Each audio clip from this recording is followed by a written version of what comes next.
Bismillahirrahmanirrahim. Assalamualaikum warahmatullahi wabarakatuh. Alhamdulillah, terima kasih kepada Bapak Ibu Guru dan Guru. Pertama-tama, marilah kita panjatkan puji syukur kehadirat Allah Subhanahu Wa Taala, yang mana pada kesempatan siang hari ini kita masih diberikan kesehatan, kekuatan, sehingga kita dapat berkumpul di ruang kelas kita ini dalam keadaan sehat walafiat tanpa kurang suatu apapun, dalam rangka diseminasi kegiatan calon guru penggerak angkatan 11 pada modul 1.4, yaitu menyebarkan pemahaman dan penerapan budaya positif. Jadi perkenalkan, di sini saya Arif Maulana dan calon guru penggerak satunya yaitu Bu Evi Yuniswil. Kami alhamdulillah diberikan kesempatan kepada guru penggerak bahwa kami diberikan kesempatan untuk melakukan kegiatan pelatihan program guru penggerak. Mudah-mudahan apa yang kami laksanakan nantinya mendapatkan berkah untuk kami semua tanpa kurang suatu apapun. Yang kedua kalinya, sholawat serta salam marilah kita saling mengaturkan kepada junjungan kita Nabi besar Muhammad SAW atas limpahannya, sehingga semoga apa yang dicita-citakan beliau, yaitu membawa kita dari zaman gelap menuju jalan terang, nantinya akan dapat bermanfaat untuk kita semuanya. Amin. Baik, di sini kegiatan kita yaitu menyebarkan pemahaman dan penerapan budaya positif. Di dalam modul 1.4 terkait dengan budaya positif itu ada 6 item, 8 dulu ya. Ya, ada 8 item. Karena berhubung kami alhamdulillah berdua, rencananya akan kami bagi 4 item, jadi nanti Bu Evi 4 item, saya 4 item. Mudah-mudahan apa yang kita lakukan hari ini bukan bermaksud kami menggurui, tapi kita berpraktik baik, berbagi pengalaman. Mudah-mudahan pengalaman ini nantinya dapat diteruskan oleh Bapak Ibu guru lainnya nanti di kemudian hari. Amin. Semoga untuk calon angkatan penggerak yang berikutnya akan lebih baik dari kami. Terima kasih. Untuk selanjutnya saya serahkan kepada Ibu Evi Yuniswil untuk menyampaikan pemaparan terkait dengan penyebaran pemahaman dan penerapan budaya positif. Saya persilakan. Terima kasih. Untuk tidak memperpanjang waktu, kita berikan kesempatan kepada Bapak Arif. Dipersilakan. Baik, Bismillahirrahmanirrahim. Assalamualaikum warahmatullahi wabarakatuh. Terima kasih kepada Ibu Evi. Melanjutkan apa yang disampaikan Ibu Evi, yaitu tentang diseminasi budaya positif. Diseminasi itu adalah pemberian gagasan, penyebaran gagasan atau sebuah ide. Di sini saya perkenalkan, nama saya Arif Maulana. Saya merupakan calon guru penggerak angkatan 11. Di sini seperti biasa, moto guru penggerak itu adalah bergerak, tergerak, menggerakkan.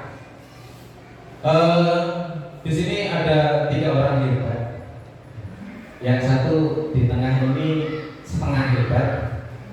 Ada Bu Arsi Delvia Fitri, itu adalah fasilitator saya. Yang tengah saya sendiri Arif Maulana, dan yang di sebelah kanan Arun Wijayanto itu merupakan pengajar praktik. Beliau berdua lah yang membimbing saya dari awal modul 1 hingga nanti insya Allah mudah-mudahan sampai akhir modul dan lulus mendapatkan predikat yang sangat memuaskan. Amin. Lanjut Bu. Baik, kesepakatan kelas seperti biasa. Di sini berpartisipasi aktif dalam kegiatan. Yang kedua, saling menghormati dan menghargai pendapat, karena setiap orang pasti memiliki pendapat masing-masing. Yang ketiga, beretika ketika berbicara atau menyampaikan pendapat. Yang kedua, makan dan minum berhubung tidak ada makan ya, dinikmati minumnya.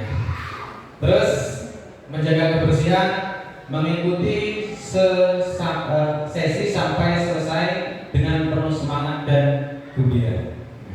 Jangan lupa kita harus tetap gembira. Next book. Di sini ada sebuah kalimat introspeksi diri. Silakan kita bareng-bareng. Bukan bermaksud menggurui, tapi kita bareng-bareng. Yang pertama, pernahkah Anda melakukan sesuatu untuk mendapatkan senyuman dari orang lain? Gimana Bapak Ibu? Pernah? Sekali, dua kali, sering? Oke, sering. Ya. Jadi sering kita melakukan sesuatu itu karena kita ingin mendapatkan senyuman atau pujian. Yang kedua, pernahkah Anda melakukan sesuatu itu untuk mendapatkan sebuah hadiah? Hadiahnya, ini ibu-ibu nih biasanya ini. Pernah Bu ya? Ini sesuatu ini segala hal, segala macam pokoknya. Enggak hanya tentang sesuatu. Pernah dong? Pernah. Ini sebagai contoh kecilnya ini kalau dalam mengajar ini kita menyampaikan pembelajaran itu karena ingin kita dapat hadiah. Hadiahnya itu setiap bulan kita dapat gaji. Jujur banget kan? Yang kedua, yang ketiga, pernahkah Anda melakukan sesuatu untuk mendapatkan uang? Ini selalu, sering dan selalu. Oke. Dan yang terakhir, apalagi kira-kira alasan yang melakukan sesuatu. Jadi selain dari tiga tadi, kira-kira apa aja, Bapak Ibu? Karena ingin mendapatkan pengakuan bahwa ini loh saya, gitu lah ya. Oke. Terus ingin dipuji, mendapatkan pujian, ya bisa juga sih. Ya ingin dapat dipuji. Terus next book. Nah, dari kesekian itu semua merupakan salah satu dari motivasi. Di sini motivasi itu sendiri menurut Dian Dosen, seorang penulis buku yang berjudul Restructuring School Discipline. Saya agak belepotan kalau ngomong bahasa Inggris. Itu mengemukakan ada 3 motivasi perilaku manusia. Yaitu yang pertama, untuk menghindari ketidaknyamanan atau hukuman. Ini yang sering terjadi terutama di siswa kita, bahwa siswa kita itu melakukan sesuatu hanya ingin menghindari dari yang namanya hukuman. Terkadang kita pun sendiri kalau kita boleh merefleksi juga sering melakukan ini agar kita tidak mendapatkan hukuman. Benar nggak Bapak Ibu? Terus yang kedua, untuk mendapatkan imbalan atau penghargaan dari orang lain. Kita tiap hari berangkat pagi, pulang siang, kadang sampai sore. Ini contohnya sampai jam 2 lebih belum pulang. Itu salah satunya yaitu untuk mendapatkan imbalan atau sebuah penghargaan. Itu pasti. Yang ketiga, ini untuk menjadi orang yang mereka inginkan dan menghargai diri sendiri dengan nilai-nilai yang mereka percaya. Jadi itu tumbuhnya dari dalam diri, Bapak Ibu. Jadi menjadi orang yang mereka inginkan. Jadi ini loh saya itu orangnya pengennya seperti ini. Dari ketiga motivasi tersebut, kira-kira menurut Bapak Ibu motivasi yang paling baik itu yang mana Bapak Ibu? Yang karena ingin dapat hukuman, atau karena ingin dapat imbalan, atau karena memang dasar dari dalam diri? Ya betul, berasal dari dalam diri. Nah di sini motivasi perilaku yang ketiga ini merupakan tindakan yang paling baik karena dia berasal dari dalam diri. Kalau yang pertama dan kedua tadi itu dari luar, dia ingin mendapatkan sesuatu, gak mau dihukum, itu dia termasuk dalam ekstrinsik atau motivasi yang berasal dari luar diri. Lanjut Bu. Di sini apa sih tujuan dari disiplin itu? Menanamkan motivasi yang ketiga pada murid-murid kita, yaitu untuk menjadi orang yang mereka inginkan dan menghargai diri sendiri dengan nilai-nilai yang mereka percaya. Jadi tujuan dari disiplin positif itu tadi fungsinya adalah untuk mewujudkan motivasi yang ketiga tadi Bapak Ibu, yaitu menjadikan murid-murid itu orang yang mereka inginkan. Jadi tanpa paksaan, tanpa hukuman, atau tanpa sebuah embel-embel penghargaan. Next. Nih, ini sesuai dengan nawacita dari Ki Hajar Dewantara, yang berarti merdeka itu adalah tidak hanya terlepas dari perintah, akan tetapi dia juga cakap membuat perintah itu sendiri. Jadi dia berjalan menurut alurnya sendiri sesuai dengan pemikirannya sendiri. Next Bu. Ini terkait dengan hukuman, konsekuensi, dan restitusi. Ini tadi yang dipertanyakan oleh Bu Yesi. Saya jelaskan sedikit nanti ini. Jadi untuk menjalankan sebuah peraturan itu pasti ada sebuah pelanggaran. Nggak mungkin nggak ada pelanggaran, ya kan? Nah di sini kita perlu meninjau ulang tindakan-tindakan apa saja yang kita lakukan agar pelanggaran tersebut dapat berubah. Di sini ada 3 pokok penting, yaitu hukuman, konsekuensi, dan restitusi. Ini ada sebuah pertanyaan formatif. Jawabannya cuma setuju tidak setuju. Tapi saya minta alasannya Bapak Ibu. Yang pertama, hukuman di sekolah dapat mendisiplinkan anak. Kira-kira setuju atau tidak? Gimana Bu?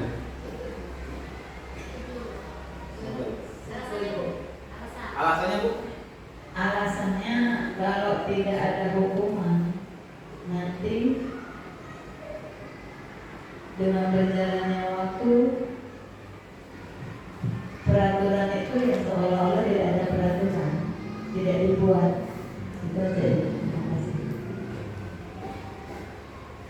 Baik, jadi sebuah hukuman itu untuk dari disiplin, untuk mendisiplinkan. Terus yang kedua, pemberian hukuman dengan hal positif. Itu seperti membaca atau membersihkan halaman sekolah dapat meningkatkan disiplin anak. Setuju atau tidak Bapak Ibu?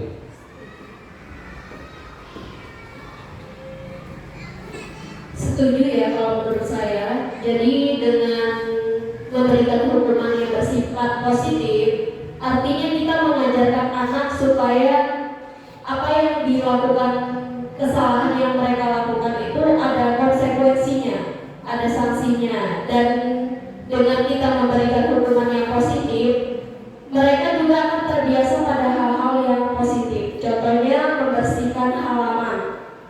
Nah, secara nggak langsung mengajarkan mereka bahwa mencintai kebersihan dengan cara memberikan hukuman yang positif tersebut. Yang kedua, membaca. Itu juga bagus untuk literasi anak-anak. Dengan membaca, artinya dengan mereka tidak biasa membaca, mereka mendapat hukuman membaca, secara nggak langsung mengasah literasi mereka agar terbiasa membaca. Seperti itu. Terima kasih. Baik, sekarang yang nomor 3, memberi penghargaan dapat meningkatkan motivasi belajar anak. Setuju? Setuju karena memang bisa meningkatkan motivasi belajar. Misalnya kita di kelas belajar, ketika guru memberi apresiasi kondisi seperti itu dan walaupun dengan kata-kata itu bentuk dari reward penghargaan terhadap anak itu, berarti dia diakui bahwa dia melaksanakan dengan bagus, dia ada motivasi seakan melakukan tugas lebih baik lagi. Baik, yang terakhir, membuat anak merasa bersalah memberi dampak lebih ringan dibanding menghukum. Jadi membuat anak itu merasa bersalah itu memberi dampak lebih ringan dibanding menghukum. Setuju atau tidak setuju?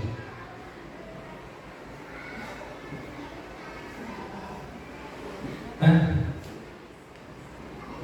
Gimana Bu Yuni?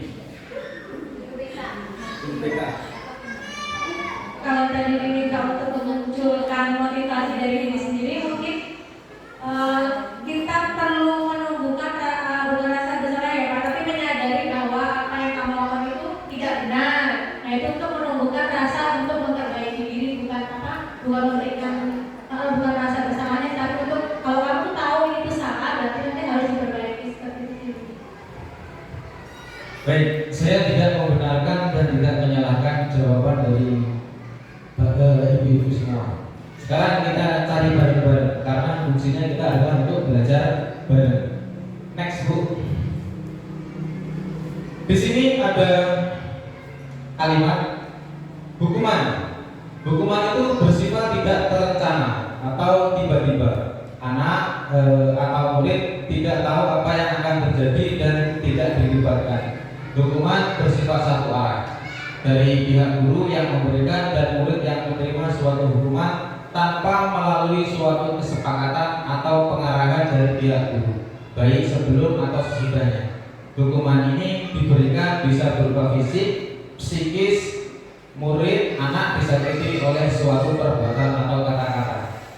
Jadi itu hukuman. Jadi hukuman itu sifatnya sepihak, Bapak Ibu. Misalkan ada anak bolos, tahu-tahu kita hukum suruh push up 100 kali, itu tidak ada dalam kesepakatan tadi. Terus ada lagi anak misalkan lompat pagar. Ini sering terjadi ketika anak lompat pagar, misalkan kita hukum dia untuk membersihkan toilet misalkan. Itu sebuah hukuman bukan, Bapak Ibu? Hukuman karena dari awal tidak ada kesepakatan. Tidak ada kesepakatan bahwasanya yang dia lakukan itu terus endingnya atau punishmentnya adalah membersihkan toilet, itu tidak ada kesepakatan. Makanya itu dikatakan sebuah hukuman. Dan yang namanya hukuman dia tidak nyambung. Saya berikan contoh seperti ini. Ketika terlambat, anak disuruh lari, nggak nyambung antara terlambat dalam masuk kelas dengan lari, nggak nyambung. Tetapi ketika misalkan guru olahraga, ketika dia masuk dalam pelajaran olahraga disuruh lari muter lapangan 2 kali, itu masih nyambung. Karena apa? Dia pemanasan. Itu bedanya hukuman. Terus next yang kedua Bu, dihukum oleh penghargaan. Ini tanpa kita sadari Bapak Ibu, penghargaan yang sering kita berikan kepada anak itu ternyata secara tidak langsung menghukum anak. Apa aja sih? Di sini kalimatnya saat kita berulang kali menjanjikan hadiah agar mereka berperilaku bertanggung jawab kepada seorang murid, mereka atau kepada seorang karyawan agar melakukan pekerjaan yang berkualitas. Kita sedang berasumsi bahwa mereka tidak dapat melakukannya atau mereka tidak memilih untuk melakukannya. Jadi dia tidak dari dirinya. Karena diiming-imingi, benar kalimat BSC. Karena ada iming-iming tadi. Jadi kalau nggak ada iming-iming, ya dia nggak akan jalan. Dia nggak akan jalan Bapak Ibu. Dia akan berhenti di situ. Betul. Jadi dihukum oleh penghargaan. Jadi penghargaan itu secara tidak langsung mematikan minat secara tidak langsung dalam jangka panjang terutama. Next, Ibu. Konsekuensi. Disiplin dalam bentuk konsekuensi sudah terencana atau sudah disepakati. Nah, di sini ada kesepakatan sebelumnya Bapak Ibu. Sebagai contoh, misalkan seperti ini, keyakinan kelas. Ketika siswa terlambat, maka siswa harus belajar lebih giat. Ada kesepakatannya di situ. Tetapi konsekuensi di sini membuat tidak nyaman untuk jangka yang pendek. Sikap guru di sini senantiasa memonitor murid. Jadi seolah-olah guru itu monitor. Sebagai contoh, anak-anak kita sudah sepakat bahwasanya kita tidak boleh terlambat masuk kelas. Tetapi ada anak terlambat. Nah, kita sudah sepakat seolah-olah kita terus memonitor siswa untuk masuk tepat waktu. Next, Ibu. Nah, ini yang terakhir, restitusi. Restitusi ini adalah proses menciptakan kondisi bagi murid untuk memperbaiki kesalahan mereka sehingga mereka bisa kembali pada kelompok mereka dengan karakter yang lebih luas. Itu menurut dosen yang tadi. Terus yang bawah, restitusi juga merupakan proses kolaboratif yang mengajarkan murid untuk mencari solusi untuk masalah mereka dan membantu murid berpikir tentang orang seperti apa yang mereka inginkan dan bagaimana mereka harus memperlakukan orang lain. Jadi di sini dia masuk ke dalam hatinya, ke hati murid. Dia menyadari kesalahannya memang benar-benar dari dirinya. Jadi kita sebagai seorang guru itu tidak menghukum, tidak memberi penghargaan atau tidak memberikan konsekuensi, tetapi kita mengarahkan anak untuk merasa sadar bahwa oh, apa yang dia lakukan itu salah. Dan setelah apa yang dilakukan salah dalam dirinya, bagaimana cara memperbaiki kesalahan tersebut. Itulah restitusi. Ini nih, di sini ada ciri-ciri restitusi, ada 10 item. Bukan untuk menebus kesalahan, namun untuk belajar dari kesalahan. Ini yang sering terjadi Bapak Ibu. Kita sering menghukum dan menghukum tanpa kita sadari bahwa ternyata mereka melakukan sesuatu hal itu pasti ada penyebab. Tidak mungkin tidak ada penyebab.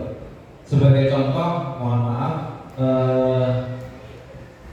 kemarin di tahun kemarin kalau nggak salah ada siswa kita, dia tadinya ketika di kelas 7 baik Bapak Ibu, tapi ternyata di kelas 8 berontak. Dia jarang masuk, di kelas tidur, nggak pernah mengerjakan tugas. Dan ternyata setelah ditelusuri terjadi perselisihan dalam keluarga. Nah, di sini ada alasan. Jadi fungsinya restitusi itu adalah menebus kesalahan, namun bukan untuk menebus kesalahan, tapi untuk belajar dari kesalahan. Jadi kita gali apa kesalahannya dan bagaimana cara kita memperbaiki kesalahannya itu, bukan menghukum. Yang kedua, memperbaiki hubungan. Pasti ketika hubungannya lebih baik, insya Allah kesalahan itu akan diminimalisir. Next, Ibu. Di sini posisi kontrol seorang guru. Di dalam posisi kontrol seorang guru ini ada 5. Yang pertama sebagai guru itu sebagai penghukum, yang kedua sebagai pembuat merasa bersalah, yang ketiga sebagai teman, yang keempat sebagai pemantau, dan yang kelima sebagai manajer. Next, Bu.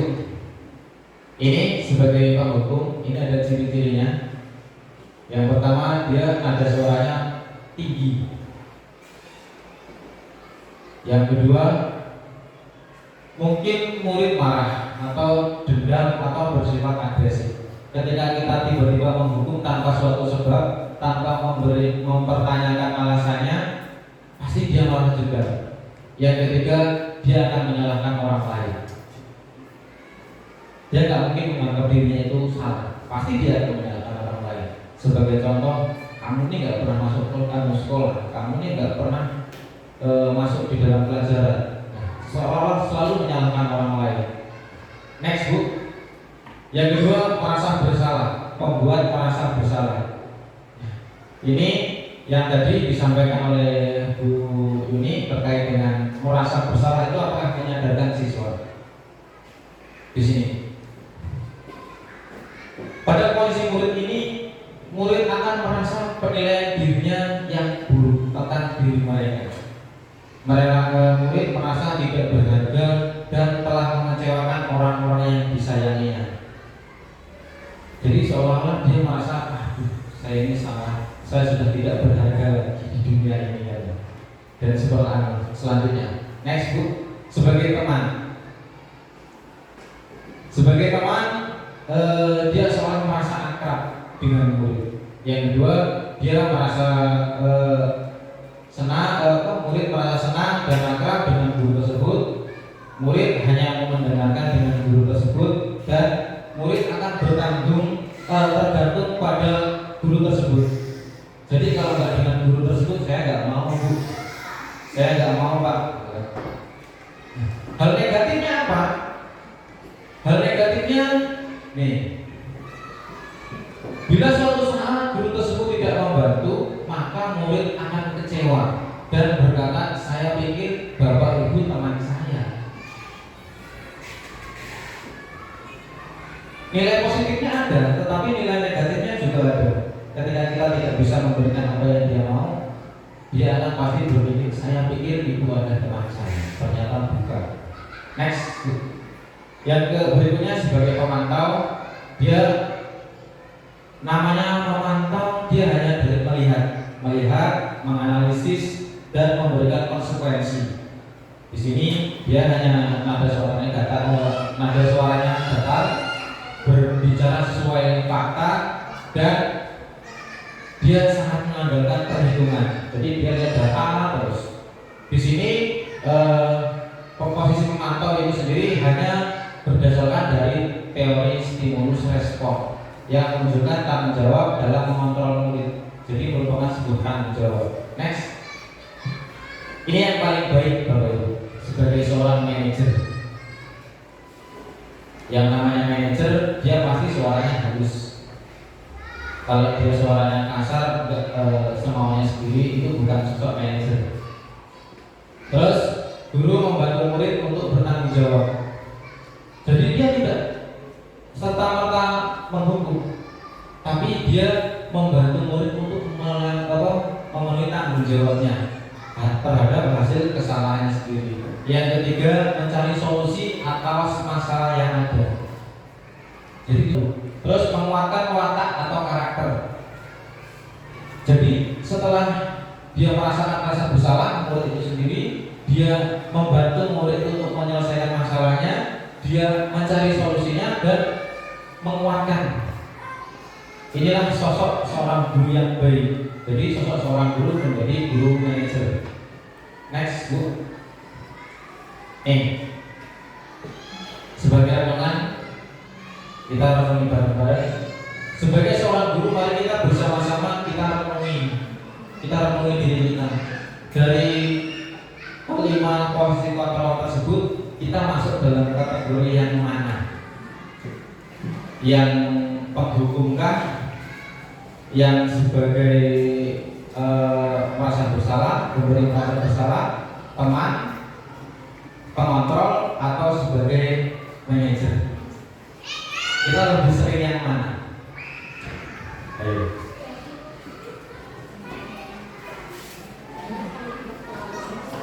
Lebih berperan, kita pasti pernah semua, tapi lebih yang mana?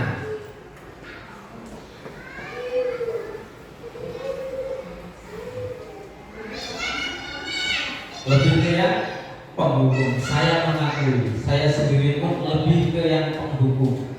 Nah, disinilah maka kita belajar bersama-sama untuk gimana caranya supaya ke depan kita tidak menjadi seorang penghukum, tetapi kita menjadi seorang manajer yang baik. Sepakat ya Bapak Ibu ya?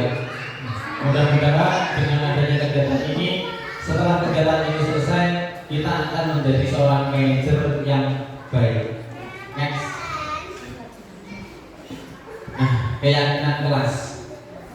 banyak materinya Bapak Ibu.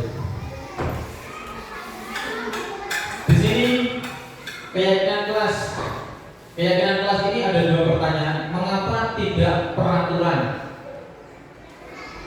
Kenapa kok harus keyakinan kelas?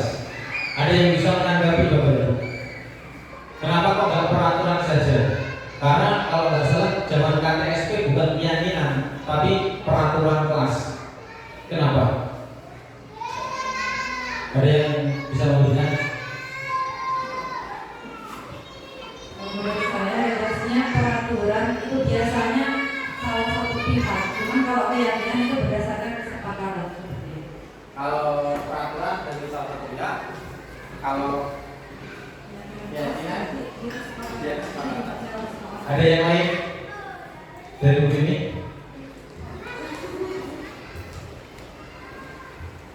Kalau peraturannya seperti dikatakan Bu Fitri, jadi kalau peraturan itu dari bahannya lebih menekan ya kayak peraturan itu kayak harus satu pihak gitu. Kalau yang keyakinan itu semua meyakini atau semua sepakat untuk dijalankan bersama. Tapi kalau keyakinan itu lebih ke bahasanya kayak kamu harus ikuti ini, tapi kayak gitu. Belum tentu semua itu sepakat sama apa yang dilaksanakan bersama.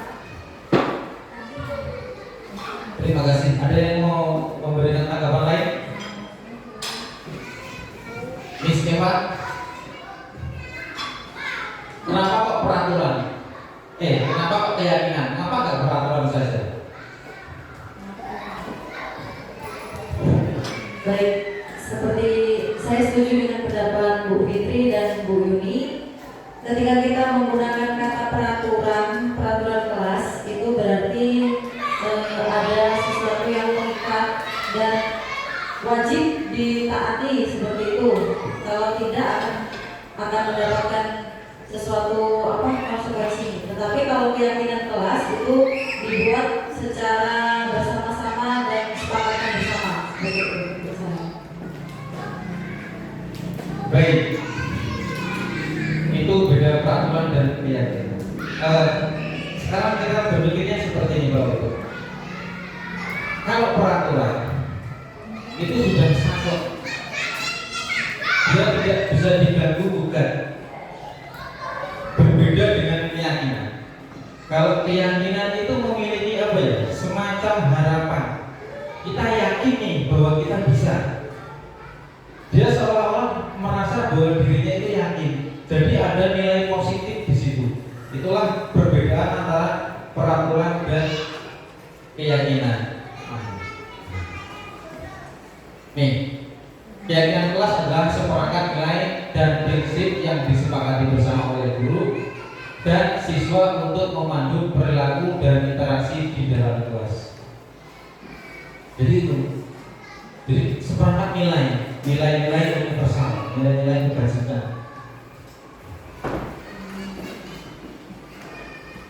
Jadi kan seolah-olah kalau peraturan, kalau kita melanggar peraturan kita dihukum. Tapi ketika kita melanggar keyakinan, pasti ada alasan kenapa keyakinan itu dilanggar. Ini kebutuhan dasar, ini tadi sudah disampaikan oleh Bu Evi. Nah, ini yang terakhir, segitiga restitusi. Inilah cita-cita dari Ki Hajar Dewantara yang sangat mulia sebenarnya. Di sini Ibu Goset tadi juga menjelaskan bahwa segitiga restitusi itu merupakan suatu proses dialog yang dijalankan guru atau orang tua agar dapat menghasilkan murid yang mandiri dan bertanggung jawab. Jadi itu sebuah cara atau sebuah proses berdialog jadi antara guru dan murid. Jadi terkesan tidak menghukum. Sebagai contoh seperti ini, ada siswa terlambat, tiba-tiba kamu terlambat, kamu disuruh muridnya disuruh lari muter lapangan 10 kali. Itu kurang benar, kurang pas. Di sini tahapan segitiga restitusi itu ada 3. Yang pertama menanyakan keyakinan. Yang kedua, menstabilkan identitas. Yang ketiga, validasi tindakan yang salah. Oh, nih tahapannya, maaf. Yang pertama, menstabilkan identitas, validasi kebutuhan, dan yang ketiga, menanyakan keyakinannya. Di sini 3 tahapannya. Yang pertama, untuk membuat anak yang merasa gagal karena berbuat salah menjadi positif terhadap dirinya. Jadi ditanyakan dulu Bapak Ibu, alasannya kenapa anakku terlambat? Oh, saya terlambat karena ban motor saya bocor. Nah, berarti yang salah kan bukan karena siswanya terlambat, tetapi karena motornya bocor. Di sini, kalau posisi kita sebagai penghukum, nggak mau tahu, yang penting terlambat dulu. Tetapi ketika kita menggunakan segitiga restitusi, kita tanyakan dulu, kenapa terlambatnya.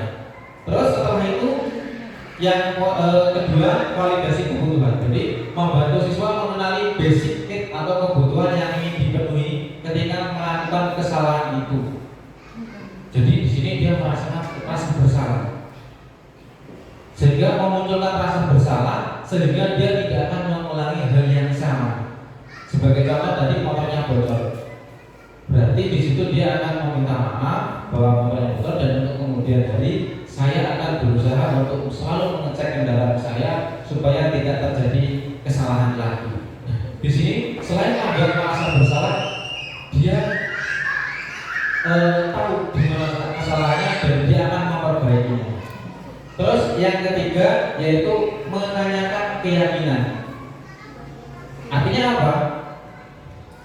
Dia melihat kesalahannya dihubungkan dengan norma sosial dan nilai-nilai yang mendasari manusia berinteraksi dengan orang lain. Dia akan menjadi yang lebih baik.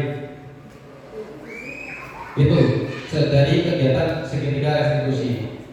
Nah, kita masuk ke poin terakhir, kesimpulan. Dari budaya positif tadi, kita dapat menyimpulkan bahwa sebagai seorang pemimpin pembelajaran, tujuan kita adalah menciptakan pendidik yang memiliki disiplin diri sehingga mereka bisa berperilaku dengan mengacu pada nilai-nilai kebajikan universal dan memiliki motivasi intrinsik bukan ekstrinsik. Ini kesimpulan kita. Jadi sebagai seorang pemimpin, kita harus bisa menumbuhkan kesadaran dari jiwa murid agar dia berperilaku mengacu kepada nilai-nilai kebajikan universal. Nilai-nilai kebajikan universal itu yang mana sih? Nilai-nilai yang tertuang di dalam profil pelajar Pancasila. Itulah kesimpulan yang dapat saya ambil. Di sini salam dan bahagia. Salam dan bahagia. Alhamdulillah segala rangkaian kita terselesaikan di kegiatan hari ini. Mudah-mudahan apa yang kita pelajari kali ini walaupun cuma sedikit berbagi ilmu yang dapat saya sampaikan, tapi mudah-mudahan dapat menjadikan ingatan untuk kita bahwa kita sebagai seorang guru harus membiasakan diri untuk dapat berbudaya positif dan menularkan budaya positif tersebut kepada rekan sejawat, kepada teman-teman kita, dan terutama kepada murid, karena tujuan kita adalah yang paling penting kita memberikan pembelajaran yang berpihak kepada murid. Saya ini wassalamualaikum warahmatullahi wabarakatuh. Selamat